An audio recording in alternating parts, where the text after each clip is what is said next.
shutdown throws Trump's Davos trip into doubt. A long list of Trump administration officials could be forced to skip their trip to the World Economic Forum as the shutdown drags on. President Donald Trump may not get to Davos after all. The Senate's failure to reach a deal to reopen the federal government Sunday night threw Trump's planned trip to the annual Swiss Alps schmooze-fest into question. Trump could still make the trip late in the week if the shutdown ends in time, two senior administration officials said Sunday. Trump is slated to speak toward the end of the summit, which begins Tuesday and runs through Friday. But plans for the entire Trump delegation are in flux.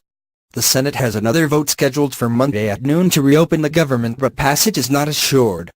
Treasury Secretary Steven Mnuchin was scheduled to fly out to Davos on Monday to lead a large administration delegation to the World Economic Forum annual meeting ahead of Trump's arrival. But those plans were also being reconsidered late Sunday as the shutdown dragged toward its third day. Should the impasse last deep into the week, the entire trip could get cancelled. It would not look very good to have a bunch of senior people in Switzerland if the government is still shut down, a senior administration official said.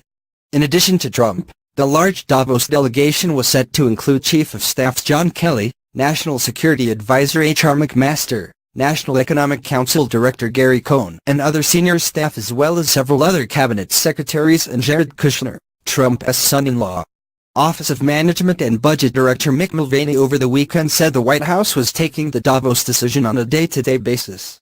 White House spokespeople did not respond to multiple requests for comment on the Davos trip on Sunday night.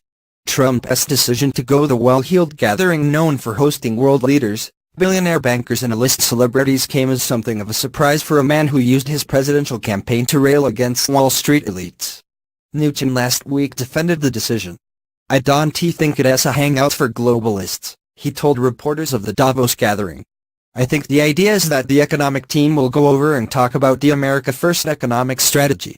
White House Press Secretary Sarah Huckabee Sanders last week said Trump welcomes opportunities to advance his America First agenda with world leaders.